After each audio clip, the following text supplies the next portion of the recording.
In this lecture, we will study epsilon closure of a state. Knowledge of epsilon closure will be required in epsilon NFA to NFA conversion. Now, this epsilon closure process is slightly time consuming, but it is very simple. Just listen carefully. Now, epsilon closure of a state P, we will write it as epsilon closure of a state P. This is not a standard notation. I will use it for convenience. So, epsilon closure of a state P is set of all states which can be reached from P by taking only epsilon transitions. For example, over here from 1, if you take epsilon, you can reach to 2. If you take epsilon, you can reach to 8. So, set of all states which can be reached from 1 by taking only epsilon transitions will be epsilon closure of 1. So, I will calculate epsilon closure for each state to understand it better. Now, while calculating epsilon closure, first rule is that for state Q, Q belongs to epsilon closure of Q. So, what it means is for any state Q, if you process epsilon, you can remain in state Q. This is implicit. For example, over here, you do not have to show this transition. 7 on epsilon, you go to 7, or 8 on epsilon, you go to 8. These transitions are implicit. You do not have to show them explicitly.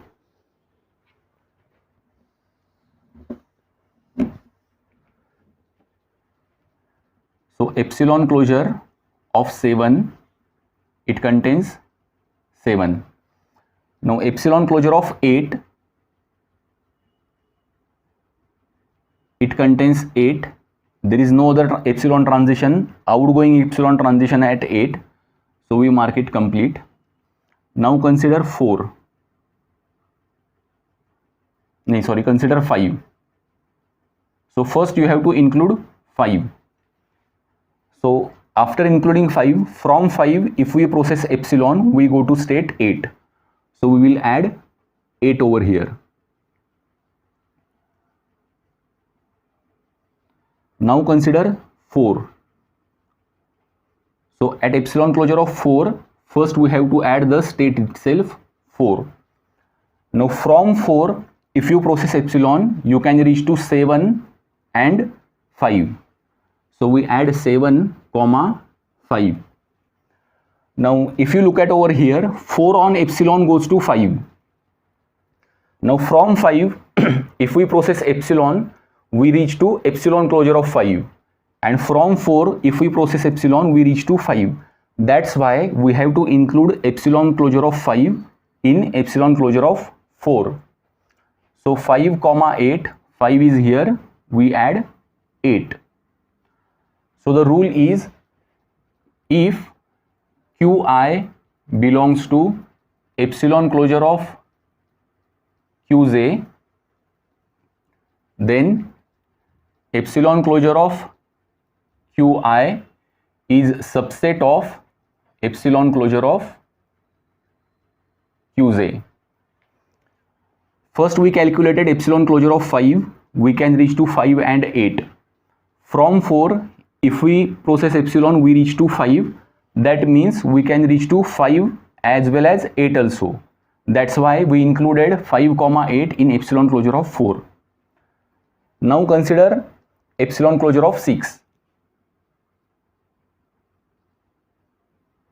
So, first it contains 6. There is no other transition. We mark it complete. Now, consider epsilon closure of 3. So, first we have to add 3. Then consider outgoing transition. 3 on epsilon goes to 6. We add 6 over here. Now, consider epsilon closure of 2. Now, from 2, if we process epsilon, we go to 5. So, first we have to add 2, then we go to 5, and now we have to include epsilon closure of 5, that is 5, 8. So, from 2, if we process epsilon, we can remain in 2 or 5, or we can go to 8. Now, consider epsilon closure of 1. First we have to add 1, then we can reach to 2 or 3. Now again we have to apply this rule.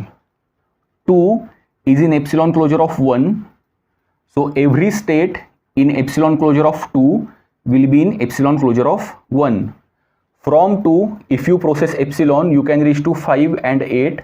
So from 1, if you process epsilon, you can reach to 2, 5 and 8. So we have to add 2, 5, 8 over here. 2 is here, we add 5, 8. Similarly, we have considered 2, now we have to consider 3 also. So we have to include epsilon closure of 3 in epsilon closure of 1. So it contains 3 and 6. 3 is here, we will add 6. Now why do we require this? So in epsilon NFA, if you have to calculate a transition delta P comma A, if we have to calculate this, then first we have to calculate epsilon closure of P. For each state in epsilon closure of P, we process transition on A, we will get some states, and then for each of those states we again have to calculate epsilon closure. We will understand this using one example, or we can say that delta P on A is epsilon closure of P, process A, and then calculate epsilon closure. Consider example.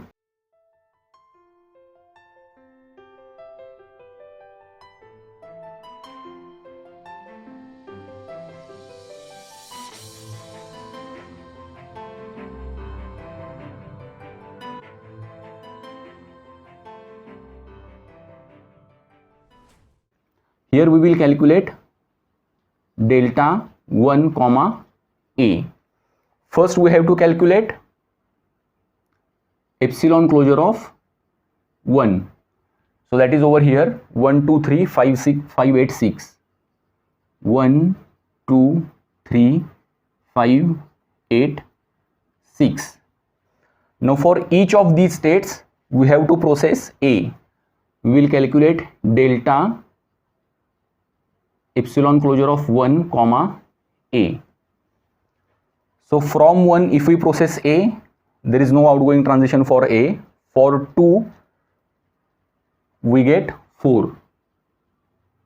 For 3, we get 6. For 5, there is no transition. 8, no transition of A. 6, there is no transition of A. So we mark this set complete. Now we have to take epsilon closure of each of these states and make union. So we have to consider epsilon closure of delta epsilon closure of 1 comma A. So what is epsilon closure of 4? 4, 7, 5, 8. 4, 7, 5, 8, and then 6. It contains only 6. What it means, in this NFA, at 1, if we process A, we can go to 4, 7, 5, 8 or 6. So 1 epsilon A, we reach to 4. For 7, epsilon A epsilon, we reach to 7. For 5, epsilon A epsilon, we reach to 5. Then 8, epsilon A epsilon epsilon, we reach to 8. And then 6, epsilon A, we reach to 6. So this is how epsilon closure is calculated, and it is used for calculating transitions.